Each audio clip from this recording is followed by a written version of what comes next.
Students, welcome to my YouTube channel NCA mathematics. आप लोगों का मेरे यूट्यूब चैनल में बहुत बहुत स्वागत है।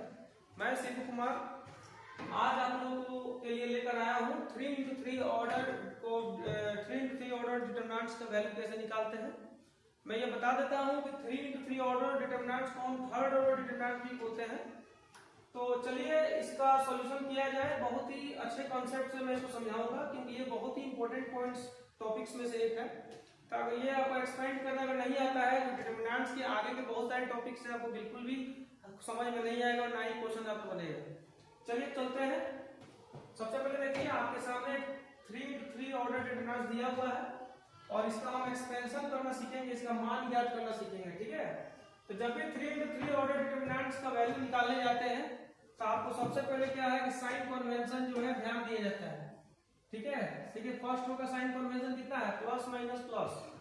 और डिटरमिनेंट्स का जब भी वैल्यू निकाला जाता है तो या तो कोई एक रो, इसमें कितने रोज है, थर्ड रो है, थर्ड कॉलम है। ठीक है, नंबर ऑफ रोज 3 है, नंबर ऑफ कॉलम्स भी 3 है। तो इसमें से कोई एक रो या कोई एक कॉलम को सेलेक्ट कर लीजिए जिससे आपको एक्सपेंड करना है और उसी रो या पर्टिकुलर रो या कॉलम को हम लेकर सॉल्व करेंगे। चलिए हम फर्स्ट रो से एक्सपेंड करते हैं। तो यहाँ पे हम लिख सकते हैं एक्सपेंडिंग अलोंग फर्स्ट रो। यहाँ पे लिख सकते हैं हम लोग expanding along first row, expanding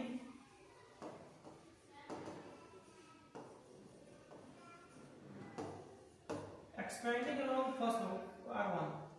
तो R1 से जब एक्सपेंड करने हम जा रहे हैं तो R1 का साइन कन्वेंशन देखेंगे। R1 का साइन कन्वेंशन होगा प्लस माइनस प्लस। ठीक है, तो हम क्या करेंगे, जब इसको एक्सपेंड करेंगे तो सबसे पहले यहाँ पे प्लस 1 ले लेंगे। साइन कन्वेंशन साइन ले लेंगे प्लस, एलिमेंट हमारा 1 है और 1 का रो और 1 का ही कॉलम डिलीट हो जाता है। देखिए 1 का रो और 1 का ही कॉलम डिलीट हो जाएगा तो हम लोग के पास सेकेंड ऑर्डर का एक डिटरमिनेंट बन जाएगा 5.21। सेम उसी तरह माइनस साइन ले लिए, हम माइनस साइन ले लिए और इस एलिमेंट्स हमारा कितना है, 2 है। तो 2 का ही रो और 2 का ही कॉलम डिलीट हो जाएगा तो हमारे पास फिर सेकेंड ऑर्डर का डिटरमिनेंट आ जाएगा। सेकेंड ऑर्डर का डिटरमिनेंट आ जाएगा 4101। 1 सेकंड देखिए, थर्ड एलिमेंट हमारे पास फर्स्ट रो में, तीसरा एलिमेंट हमारे पास 3 है, साइन हमारा प्लस है, एलिमेंट हमारा 3 है। तो 3 का ही रो और 3 का ही कॉलम डिलीट हो जाएगा और हमारे पास थर्ड सेकेंड ऑर्डर का डिटरमिनेंट बनकर तैयार हो गया, ये वाला।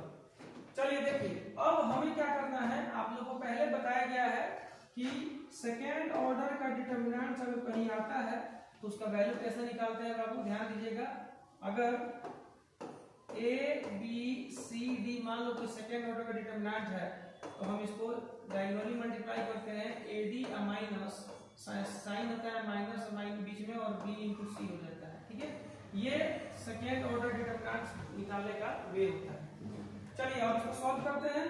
हमारे पास जो है प्लस 1 है और ये सेकेंड ऑर्डर डिटरमिनेंट 5 इंटू 1 5 हो जाएगा, माइनस 1 इंटू 2 2 हो जाएगा, फिर माइनस 2 है, 4 इंटू 1 4 हो जाएगा, हमारे 0 1 इंटू 0 0 हो जाएगा। इसी तरह हम इसका वैल्यू निकाल सकते हैं।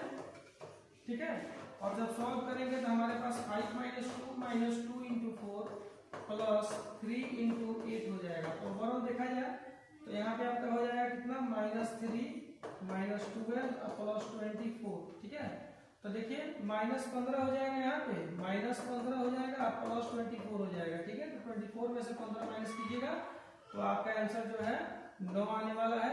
इसी के साथ जो है इसके आंसर 9 आ गए। अगर आपको समझ में तो आ गया होगा। अगर वीडियो अच्छा लगा हो तो आप लोग प्लीज सब्सक्राइब करें और चैनल को फॉलो करें और ढेर सारा आशीर्वाद दें। Thank you.